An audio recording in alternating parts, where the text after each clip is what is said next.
Her laughter cut deeper than any words could. I sat there, tears I could no longer hold back tracing the lines of my face. And she smirked, my own daughter-in-law, the one I had once welcomed into this home with open arms. That smirk was not born of ignorance. It was deliberate, sharp, a cruel dismissal of my pain. In that instant, I felt not just the sting of disrespect, but the shattering of trust that had once bound us as family.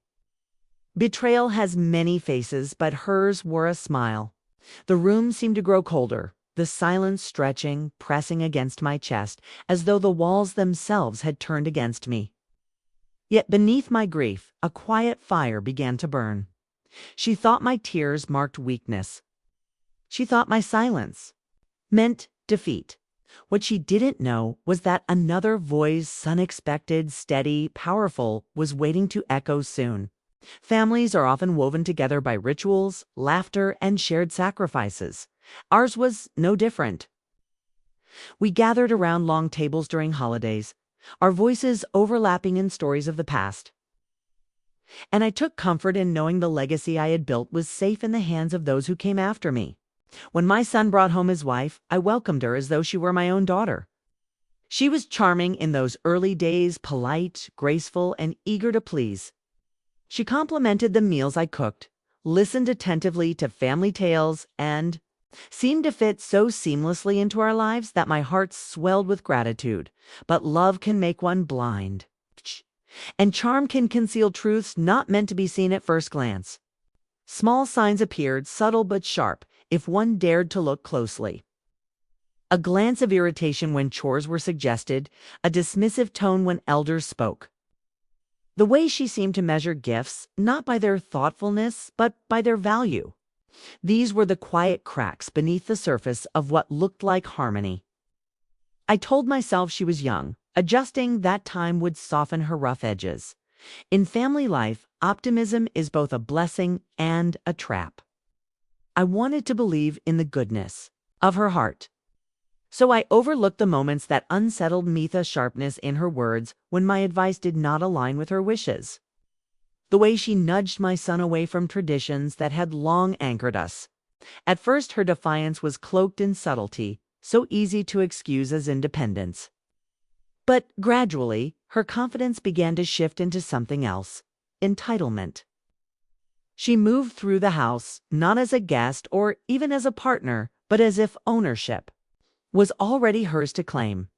There is a fragile line between love and neglect, between trust and denial. I had chosen to see her smile instead of the shadows behind it. I had chosen to believe in family unity even when the fractures quietly spread. Looking back, I realized those early days contained warnings I ignored. Her charm was not the foundation of love, but the mask of arrogance waiting for its moment. The warmth of family bonds held us together. But beneath it simmered a quiet storm.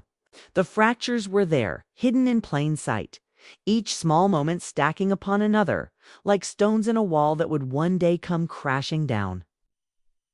And while I clung to hope and tradition, she sharpened her smirk, preparing for the day she would let me feel the full weight of her disdain. Every family has its visible treasures, the heirlooms displayed on mantels, the photographs that line the walls, the stories retold at every gathering. But some legacies live quietly, tucked away in sealed envelopes, locked drawers, and trusted hands. Mine was such a legacy. Long before my children grew, long before the daughter-in-law entered our lives, I had made preparations. The wealth I safeguarded was not born of sudden fortune, but of years of sacrifice, sweat, and careful decisions.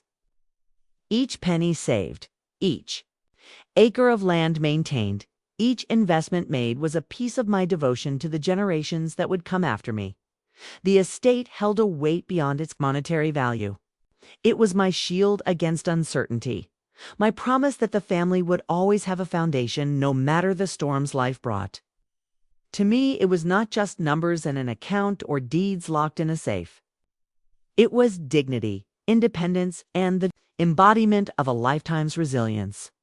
The home that had sheltered us, the land that had carried our footsteps, the resources carefully nurtured, They were a tapestry of memory and security. But wealth can twist hearts if revealed too freely. I had seen how money changes people, how it sharpens envy and erodes respect. It was this knowledge that guided me to keep the truth private. To most of the family, I appeared modest, a figure of stability, but not extravagance. I wore simplicity, like armor, allowing others to underestimate me. Few knew of the depth of my provisions, and fewer still understood why I guarded them in silence. This secrecy was not born of distrust, alone it was foresight. I wanted to protect the legacy from those who might misuse it, who might see in it a prize rather than a responsibility. By keeping it hidden, I gave myself the power of choice, the ability to decide who would honor what had been built and who would not. The daughter-in-law, with her smirks and dismissals, believed she saw weakness in me.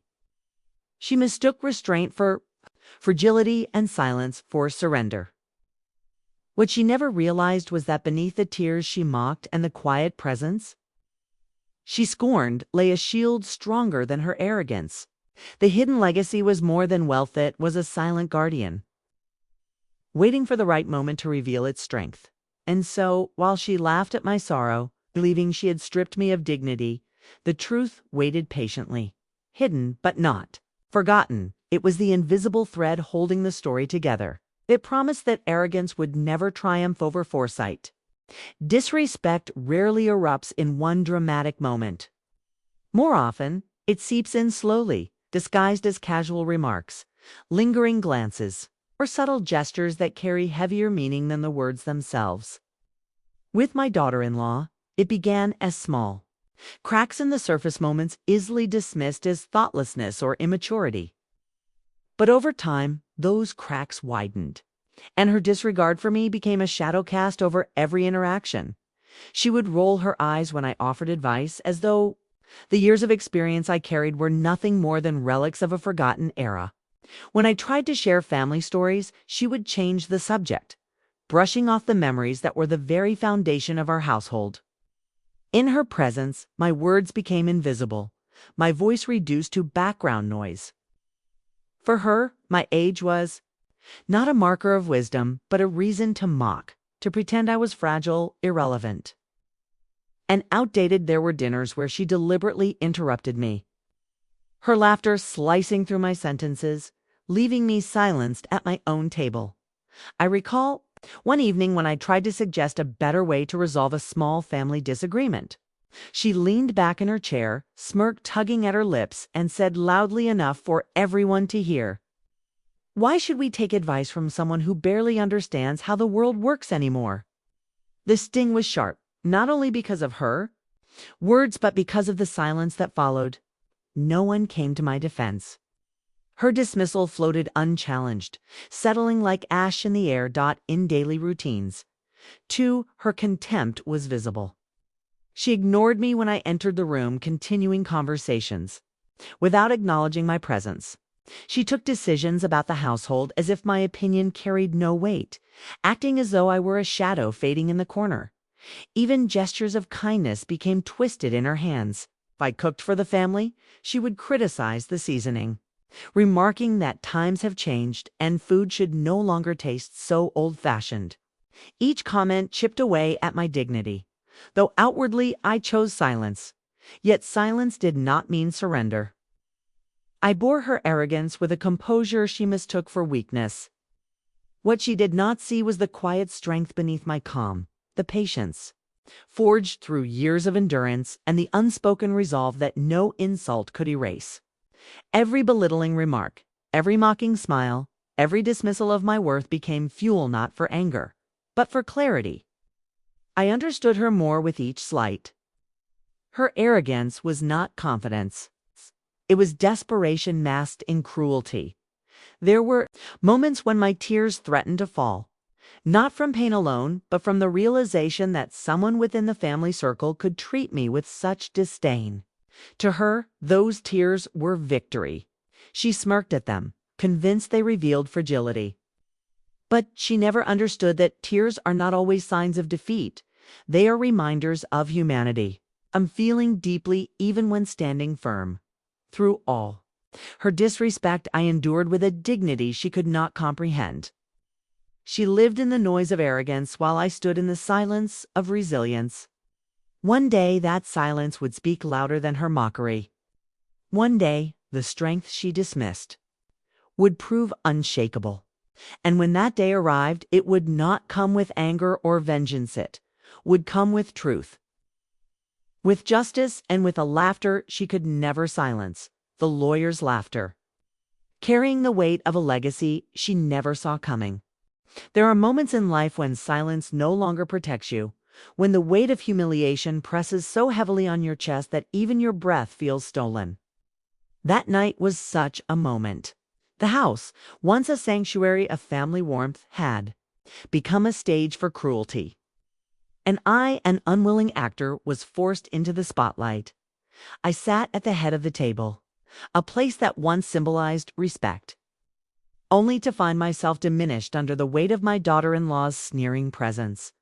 My hands trembled slightly as I tried to hold on to my composure, the porcelain cup between my fingers rattling against its saucer.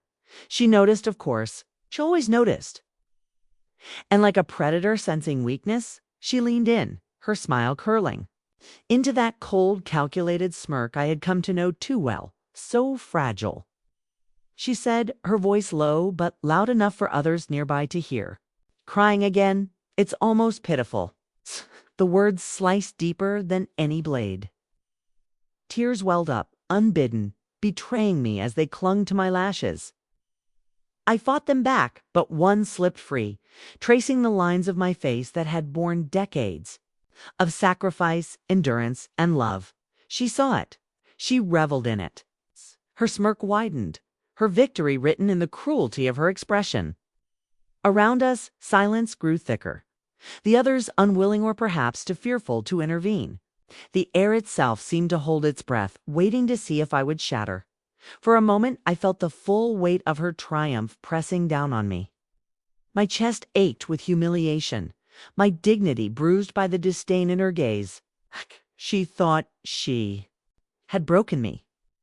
She thought those tears were proof that her words had stripped me of worth, that her youth and arrogance had finally silenced my place in this family. But within the ache, a spark flickered.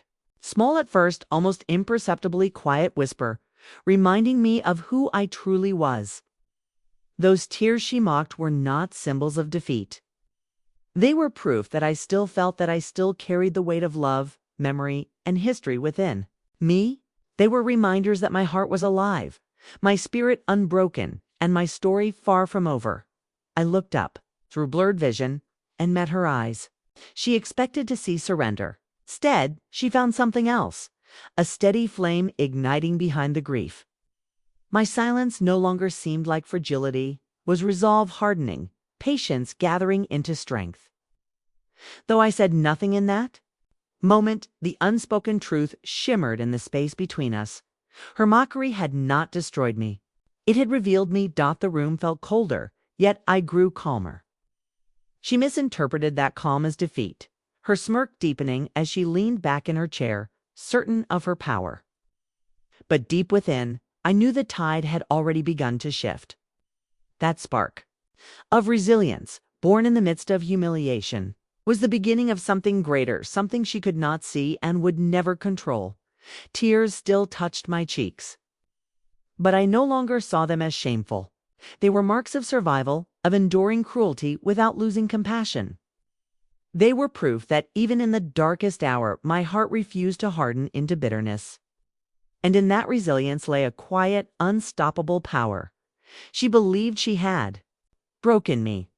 What she did not realize was that in pushing me to the edge, she had awakened the strength that would carry me forward. This was the breaking point, yes, but not of my spirit. It was the breaking point of her illusion of victory, the first crack in her false sense of power. And soon, very soon, that crack would spread until the entire facade crumbled beneath the weight of truth. The days that followed carried an unnatural stillness, as though the air itself refused to settle.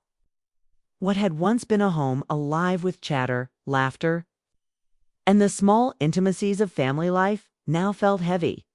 punctuated only by pauses that lingered too long and glances that darted away too quickly. The insult had not been contained to that night, it had rippled outward, touching everything. At the next family gathering, the atmosphere was strained, every smile brittle, every word weighed before being spoken. The memory of her smirk, sharp, mocking, unforgivable, hung over the table like an uninvited guest. Conversation stumbled into silence whenever my presence entered the room. Even the children, too young to fully grasp the meaning of what had happened, seemed to sense the fracture, their play subdued, their eyes cautious. Some relatives whispered their disapproval in private, approaching me with soft voices and awkward pats on the hand, offering comfort without confrontation. "Don't take it to heart," they murmured, as if such cruelty could be brushed aside like dust. Others avoided the subject altogether, pretending nothing had happened, their neutrality a shield for their discomfort. But neutrality, I knew, was its own kind of betrayal. Silence can wound as deeply as words. Then there were those who lingered near her side, offering her a loyalty I could not understand. Perhaps it was fear, or perhaps it was their own envy that made them align with arrogance. They laughed a little, too loudly at her jokes, nodded a little too quickly at her words, pretending not to notice the cracks spreading across the fabric of our family. Beyond the walls of the home, whispers traveled. Neighbors, longtime friends, even acquaintances at church began to ask questions, polite but pointed. "I hope everything is well," one would say, eyes searching mine for confirmation of the rumors they had already half believed. Another, less subtle, remarked, "I heard there was some unpleasantness at your last gathering." Their curiosity wasn't malicious, but it carried weight. A quiet acknowledgement that something had broken. The insult had grown beyond its words. It had become a symbol of something far greater. The erosion of respect, the denial of dignity, the casual cruelty that revealed character more than any act of kindness ever could. Trust, once assumed, was now fractured, and I could feel the divide deepening with every passing day. In the stillness of my room at night, I allowed myself to weep, not for myself alone, but for the family we had once been. I grieved the laughter that no longer felt genuine, the warmth that had turned into wary politeness, the invisible wall that now separated us. Betrayal, I realized, does not always come in grand gestures. Sometimes it hides in smirks, in silences, in the moments when those who should protect you choose instead to look away. And yet, in that grief, a quiet understanding emerged. What had been broken could not be repaired by denial or false pleasantries. It would take more than time. It would take truth, courage, and the strength to stand firm even when others wavered. Her cruelty had exposed not just her own character, but the fragile foundations beneath our family's unity, the whispers outside, the silence within. The shifting loyalties, all of it told a single truth. The insult had changed everything. It was not just an attack on me, it was a fracture in the family's very core. And though it wounded deeply, it also revealed where true loyalty, respect, and love still lived. Those who remained silent would fade into the background, but those who stood quietly beside me would become stronger allies than ever before. In betrayal, clarity is born. And as I moved through the uneasy aftermath, I carried that clarity like a lantern in the dark.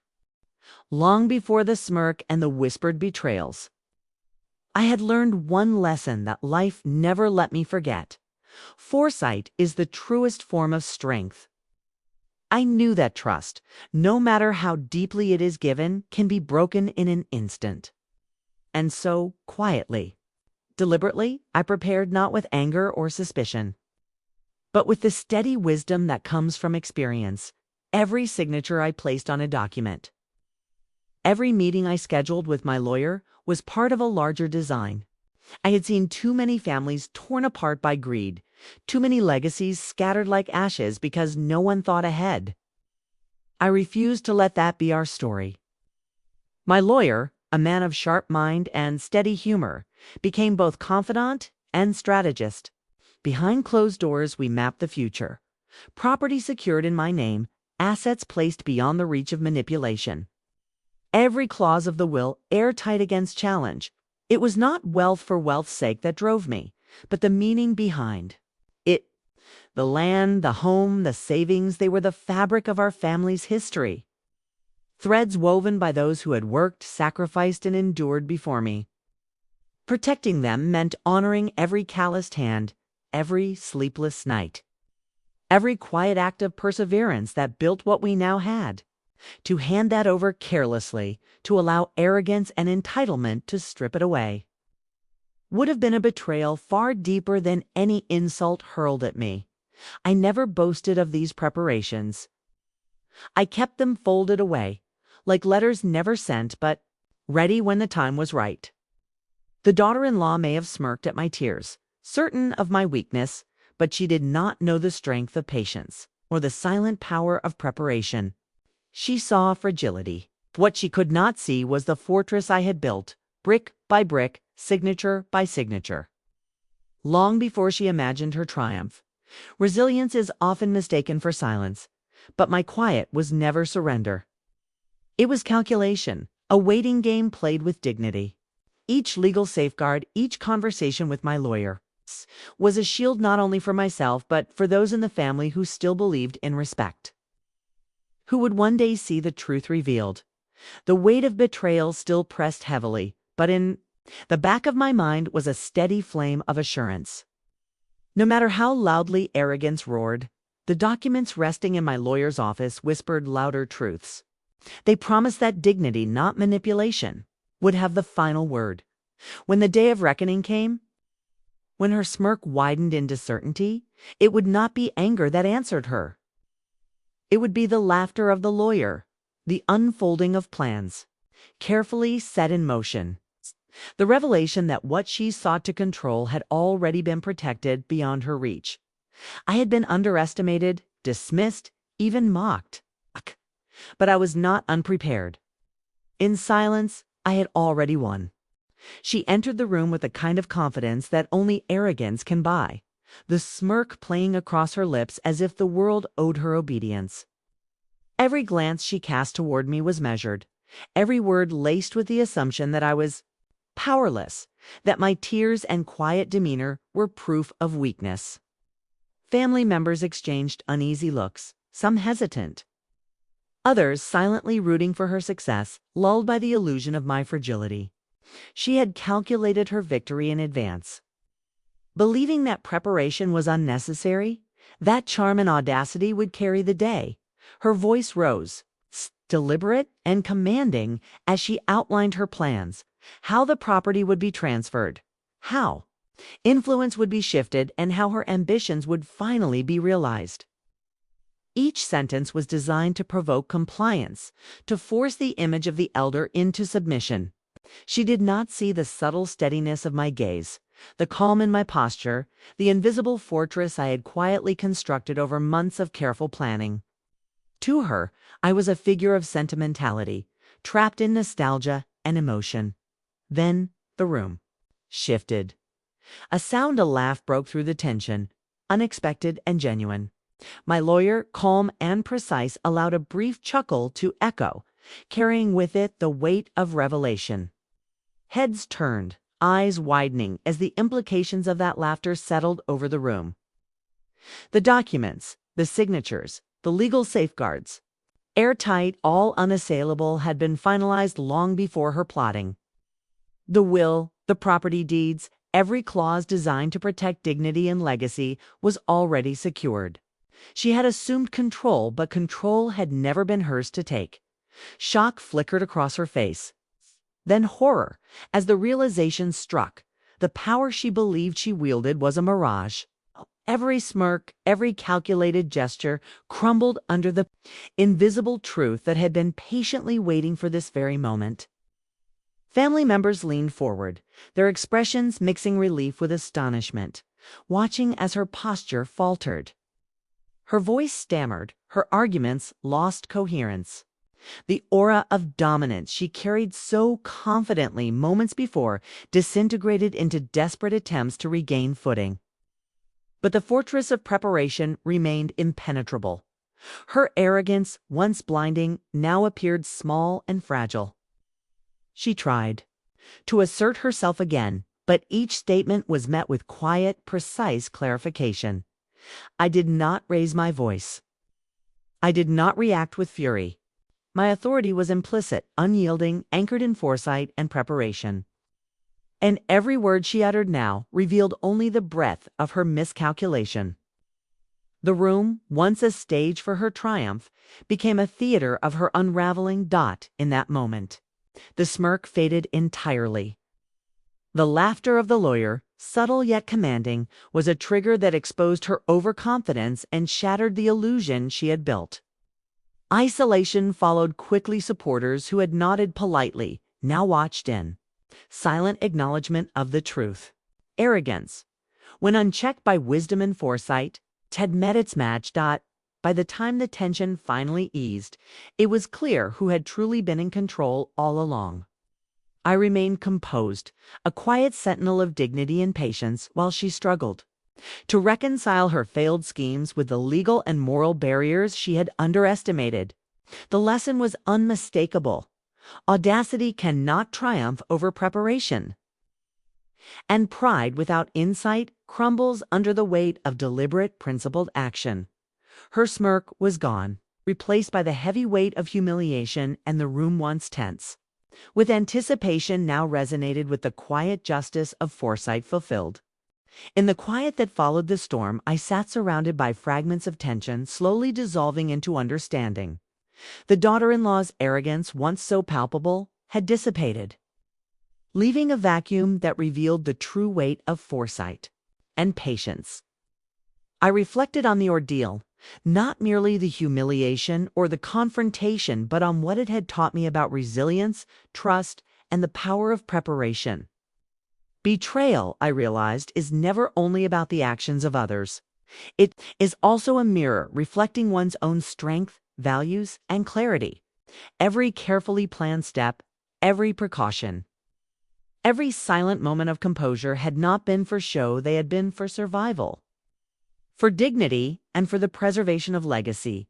Family members, once caught between loyalties and doubt, now gravitated closer. Cousins, siblings, and longtime allies who had observed quietly began to acknowledge the unspoken truth.